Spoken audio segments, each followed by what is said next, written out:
খানিকটা কমে মূল্যস্ফীতি এখন 8.8%। জ্বালানি তেল আমদানিতে সুবিধা পাবে না বিশেষ গোষ্ঠী, বললেন জ্বালানি মন্ত্রী।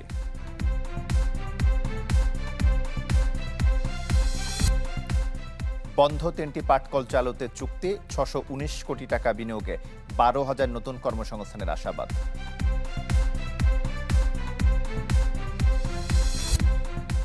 উদ্যোক্তা তৈরিতে বাংলাদেশ ব্যাংকের 1,000 কোটি টাকার তহবিল, নতুন আরও 5,000 চিকিৎসক নিয়োগের উদ্যোগ।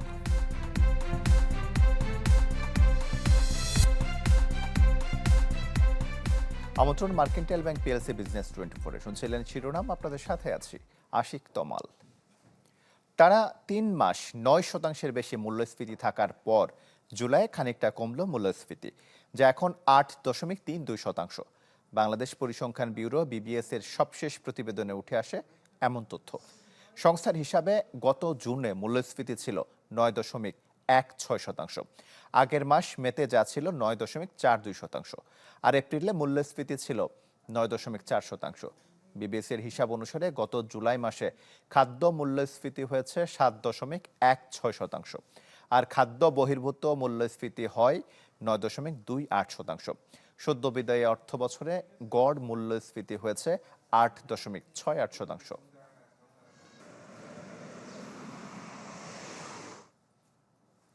কোনো বিশেষ কোম্পানিকে সুবিধা দিতে নয়, বরং জ্বালানি খাতে প্রতিযোগিতার স্বার্থেই তেল আমদানিতে বেসরকারি প্রতিষ্ঠানকে যুক্ত করা হচ্ছে। রাজধানীতে এক সেমিনারে জ্বালানি মন্ত্রী কথা জানান, বলেন দেশে সরকারি বেসরকারি 2 ধরনের পেট্রোল পাম্প থাকবে। কোন পথে হাঁটছে দেশের জ্বালানি খাত? বিদ্যুৎ ও জ্বালানি খাতের গণমাধ্যম কর্মীদের উদ্যোগে আয়োজিত এই সেমিনারে উঠে এলো তারই নানা সংকট ও সম্ভাবনার রূপরেখা, যেখানে নিজেদের মতামত তুলে ধরেন সরকারি বেসরকারি অংশীজনরা। ইন্ডাস্ট্রিয়ালিস্টদেরকেও বুঝতে হবে the days of cheap gas is over, finish. Cheap gas is over, you have to pay the real price. এই বড় প্রক্রিয়া কয়লা খনি 1 কেজি কয়লা তুলতে পারে না। তারা 25 বছর ধরে চলে গেল, তারা কয়লা তোলার সক্ষমতা অর্জন করতে পারলো না। সরকার দ্রুত জগন্নাথের মতো বসে থাকলো। বাপেসের সক্ষমতার সাথে আপনারা পাশাপাশি শেভরনকে দেখেন, শেভরনের ফিল্ড থেকে তারা কি পরিমাণ কতদিন ধরে কত উচ্চ পর্যায়ে প্রোডাকশন দিয়ে যাচ্ছে, এবং আমাদের নিজস্ব পেট্রোবাংলার ফিল্ড থেকে আমরা কতটুকু দিতে পেরেছি। জ্বালানি প্রতিমন্ত্রী জানান, গত 21 জুলাই আগুনে পুড়ে যাওয়া ভাসমান এলএনজি টার্মিনালের একটি বয়লার ঠিক হলেও দ্বিতীয়টি কেন এখনো সেরে ওঠেনি সেই কারণ। একটা বয়লারের কাজ চলছে, আরেকটা বয়লার কিন্তু এখনো কিন্তু ফাংশন হয়নি।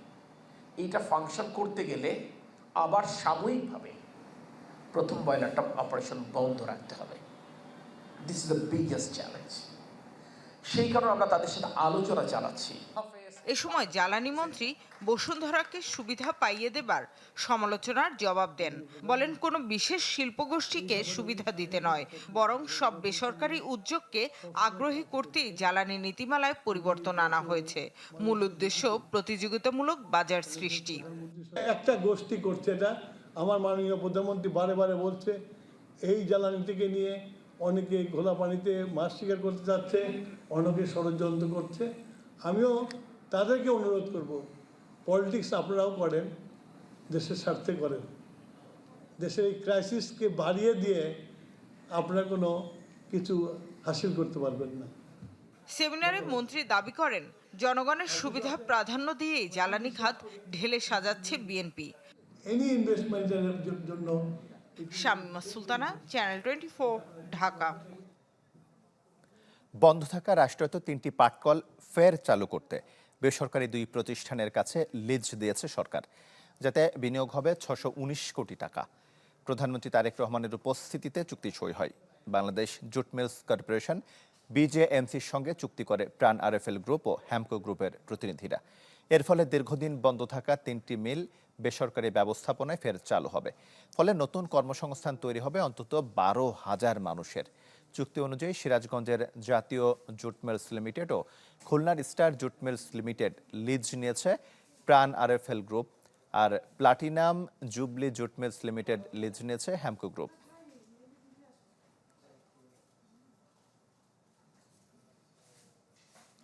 এদিকে 5 বছরে $500 কোটি বিনিয়োগ আনতে সহায়তার প্রতিশ্রুতি দিল American chamber of commerce in Bangladesh AmCham।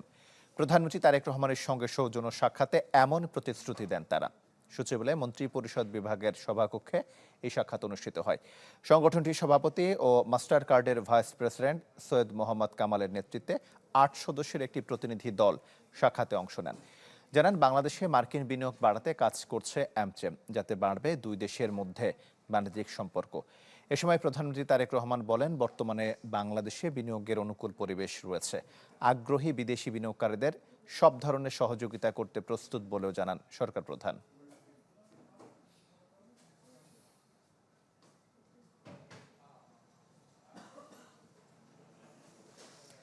প্রধানমন্ত্রী তারেক রহমানের সঙ্গে সৌজন্য সাক্ষাৎ করেছেন বিশ্বব্যাপী আর্থিক প্রযুক্তি প্রতিষ্ঠান ভিসার এশিয়া প্যাসিফিক অঞ্চলের প্রেসিডেন্ট স্টিফেন কার্পেন। সকালে সচিবালয়ে মন্ত্রী পরিষদ বিভাগে এই সাক্ষাৎ অনুষ্ঠিত হয়। সাক্ষাতে স্টিফেন কার্পিন বাংলাদেশে বিনিয়োগ ও ব্যবসা সম্প্রসারণে ভিসার আগ্রহের কথা জানান। এ সময় কর্মসংস্থান সৃষ্টির লক্ষ্যে ভিসার একটি প্রযুক্তি ডেভেলপমেন্ট সেন্টার বাংলাদেশে স্থাপনের জন্য আহ্বান জানান প্রধানমন্ত্রী। সাধারণ মানুষের নিত্যদিনের লেনদেন সহজ করতে বিভিন্ন সরকারি ও জনসেবামূলক ব্যবস্থায় ভিসা কার্ড ব্যবহারের সুযোগ সম্প্রসারণের সম্ভাবনা নিয়েও বৈঠকে আলোচনা হয়।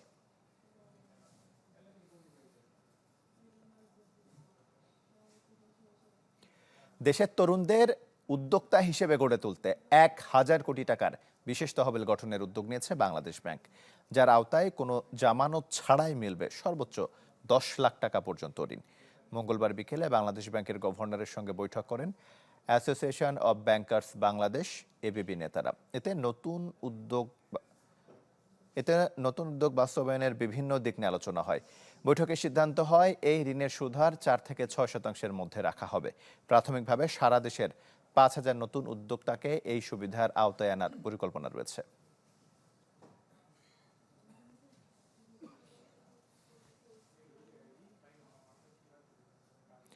বাংলা কিউআরে লেনদেন জনপ্রিয় করতে 100 কোটি টাকার প্রণোদনা তহবিল গঠন করেছে বাংলাদেশ ব্যাংক। সেই সাথে মার্চেন্ট ফি কমাতে নেওয়া হয়েছে উদ্যোগ। এ সংক্রান্ত দুটি প্রজ্ঞাপন জারি করেছে বাংলাদেশ ব্যাংক। বলা হয়, লেনদেন পরিশোধকারী ও নিষ্পত্তিকারী ব্যাংক কিংবা মোবাইল ফাইন্যান্সিয়াল সার্ভিসকে প্রণোদনা দেওয়া হবে। লেনদেন নিষ্পত্তি করা ব্যাংক বা অ্যাকোয়ারিং প্রতিষ্ঠান 1000-এ 2 টাকা প্রণোদনা পাবে। আর যে প্রতিষ্ঠানের অ্যাকাউন্ট থেকে অর্থ পরিশোধ করা হবে সেই প্রতিষ্ঠান পাবে 1 টাকা। সর্বোচ্চ 2000 টাকা পর্যন্ত প্রতিটি লেনদেনের জন্য এই প্রণোদনা দেবে কেন্দ্রীয় ব্যাংক।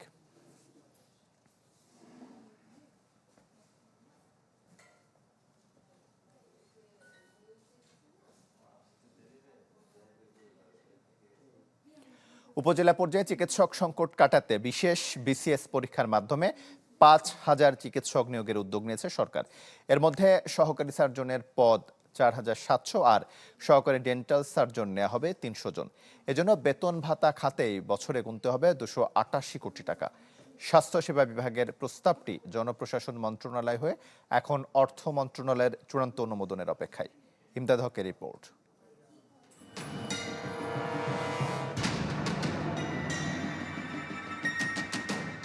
দেশের বেহাল স্বাস্থ্যসেবার করুণ চিত্র ফুটে ওঠে কয়েক বছর আগে করোনা মহামারীর সময়। যে ক্ষত এখনও দগদগে, তা আবারও দেখা যাচ্ছে সাম্প্রতিক হাম বা ডেঙ্গুতে। সংকট কাটাতে এবার উপজেলা পর্যায়ে মানসম্মত স্বাস্থ্যসেবা নিশ্চিতে মনোযোগী বিএনপি সরকার। নেওয়া হচ্ছে 2 বেলা বহির্বিভাগ, ল্যাবরেটরি ও জরুরি সেবার উদ্যোগ। রয়েছে ইনডোরে সার্বক্ষণিক চিকিৎসক উপস্থিতি নিশ্চিতেরও পদক্ষেপ।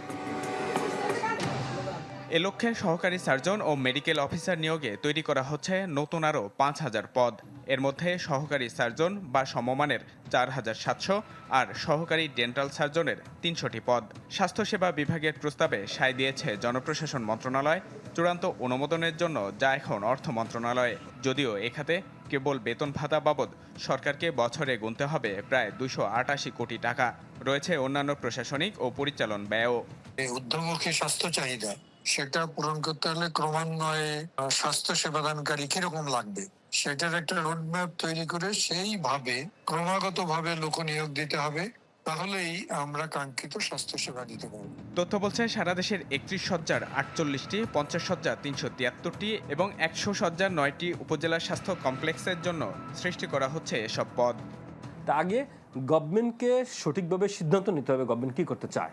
গভর্নমেন্ট কি সত্যিকার অর্থে এগুলা উন্নয়ন করতে চায়, এগুলার ডেভেলপমেন্ট চায়? যদি চায় তাহলে এই ধরনের ইনিশিয়েটিভ নেওয়া লাগবে, অথবা মেডিকেলগুলোর জন্য আলাদা একটা কমিশন করে।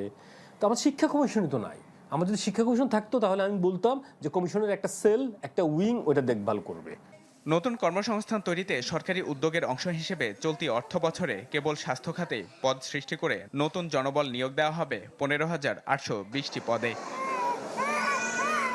জনকল্যাণমুখী সংস্থা আর বৈষম্যহীন স্বাস্থ্য ব্যবস্থা নিশ্চিত করতে হলে দুর্নীতিগ্রস্ত এই খাতকে ঢেলে সাজাতে হবে, বাড়াতে হবে বিনিয়োগ।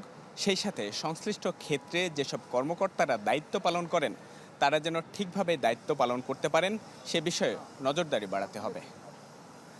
ইমদাদ হক, চ্যানেল 24, ঢাকা। বন্দর ও লজিস্টিক্স অবকাঠামো সহ চট্টগ্রাম অঞ্চলের সামগ্রিক অর্থনৈতিক উন্নয়নে বিশেষ পরিকল্পনা রয়েছে এশীয় উন্নয়ন ব্যাংক এডিবির। মঙ্গলবার চট্টগ্রাম বন্দর ভবনে এই কথা জানান অর্থমন্ত্রী আমির খসরু মাহমুদ চৌধুরী। মন্ত্রী বলেন, কাস্টমসের দীর্ঘসূত্রতায় বন্দরে ব্যয় বাড়ে, তাই যখন যে সমস্যা দেখা দেবে তখনই তা যৌথভাবে সমাধান করতে হবে। এনসিটির দায়িত্ব ডিপি ওয়ার্ল্ডকে দেয়া প্রসঙ্গে সরকারের অবস্থান জানতে চাইলে অর্থমন্ত্রী বলেন, টার্মিনালের দায়িত্ব কে পেল সেটি বড় বিষয় নয়, গুরুত্বপূর্ণ হলো ঠিকমতো পরিচালনা করা। মন্ত্রী বলেন, চট্টগ্রাম কেবল লজিস্টিক্স হাব হবে না, হবে উন্নয়নের অগ্রপথিক। চট্টগ্রাম পোর্টের কার্যক্রম, কাস্টমসের কার্যক্রম অনেক বেশি গ্রহণযোগ্য হবে, অনেক বেশি এফিশিয়েন্ট হবে, অনেক বেশি কার্যকর হবে। কম সময়ের মধ্যে পণ্য খালাস হয়ে যাবে, কম সময়ের মধ্যে রপ্তানি কার্যক্রম শেষ হয়ে যাবে। যারাই পোর্ট চালাক তাদেরকে এইগুলো মেনে জনগণের স্বার্থে, ব্যবসার স্বার্থে, ইন্ডাস্ট্রির স্বার্থে, বাংলাদেশের অর্থনীতির স্বার্থে তাদেরকে একই পথে চালিত হতে হবে। পোর্ট কে চালাবে না চালাবে এটা আমাদের বিষয় না। যখন যার হাতে পোর্ট থাকবে, সেটা দেশি হোক বিদেশি হোক, তাদেরকে এই বিষয়গুলো নিশ্চিত করতে হবে। অতিবৃষ্টির প্রভাবে তুলে গেছে ফরিদপুর জেলার বেশিরভাগ মরিচ ক্ষেত। ঘাটতি হয়েছে উৎপাদনে, তৈরি হয়েছে সংকট, বেড়েছে দামও। অসময়ে ফসল নষ্ট হয়, লোকসানের মুখে চাষিরা। ফরিদপুরের টানা বৃষ্টিতে পানি জমে নষ্ট হয়েছে মাঠের বেশিরভাগ মরিচ ক্ষেত। এতে বেশি ক্ষতিগ্রস্ত মধুখালী উপজেলার মরিচ চাষিরা। পরিচর্যা শেষে যখন ফসল ঘরে তোলার সময় তখনই এমন প্রাকৃতিক বিপর্যয়, চরম লোকসানের মুখে কৃষকরা। অন্যদিকে উৎপাদন কমে যাওয়ায় বেড়েছে খুচরা বাজারে মরিচের দাম। প্রতি কেজি বিক্রি হচ্ছে প্রায় 300 থেকে 320 টাকায়।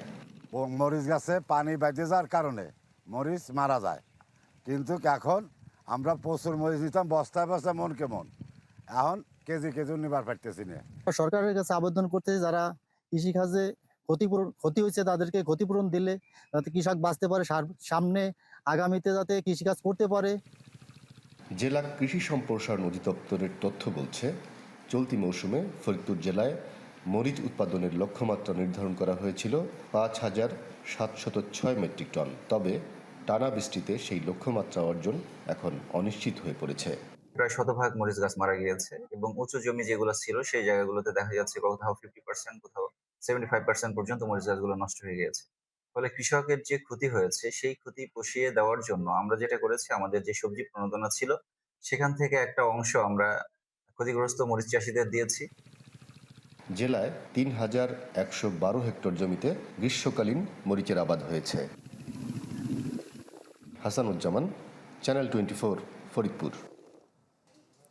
চীনের পলিসিলিকন আমদানিতে 15% ট্যারিফ আরোপ করেছে যুক্তরাষ্ট্র। অন্যদিকে ইরান যুদ্ধ ঘিরে তেলের বাজারে কয়েক গুণ মুনাফা তুলে নিয়েছে বহুজাতিক কোম্পানিগুলো, যার সরাসরি নেতিবাচক প্রভাব পড়ছে সাধারণ মানুষের পকেটে। বিমানের ভাড়াও বেড়েছে প্রায় 30% পর্যন্ত। চীনের আধিপত্য রুখতে মার্কিনীদের একের পর এক পদক্ষেপ বুমেরাং হয়ে ফেরত আসছে। তারপরও থেমে নেই আঙ্কেল স্যামের আগ্রাসী মনোভাব। অপরিশোধিত জ্বালানির দখলে এক প্রকার ব্যর্থতার পর এবার নবায়নযোগ্য জ্বালানির কাঁচামালের দিকে হামলে পড়েছেন president Donald Trump. Solar panel তৈরির উপাদান পলিসিলিকন আমদানিতে 15% নতুন শুল্ক আরোপের ঘোষণা দিয়েছেন তিনি। সেই সাথে পলিসিলিকন প্রতি কেজিতে সর্বনিম্ন $21, ইনগট ও ওয়াফারে $100 এবং সৌর প্যানেলের প্রতি ওয়াটে 38 সেন্ট মূল্য নির্ধারণ করে দিয়েছেন। ডিসেম্বর থেকে কার্যকর হতে যাওয়া এই পদক্ষেপের মূল লক্ষ্য সেমিকন্ডাক্টর ও সৌর বিদ্যুৎ খাতে চীনের আধিপত্য কমানো এবং দেশীয় শিল্পের সুরক্ষা।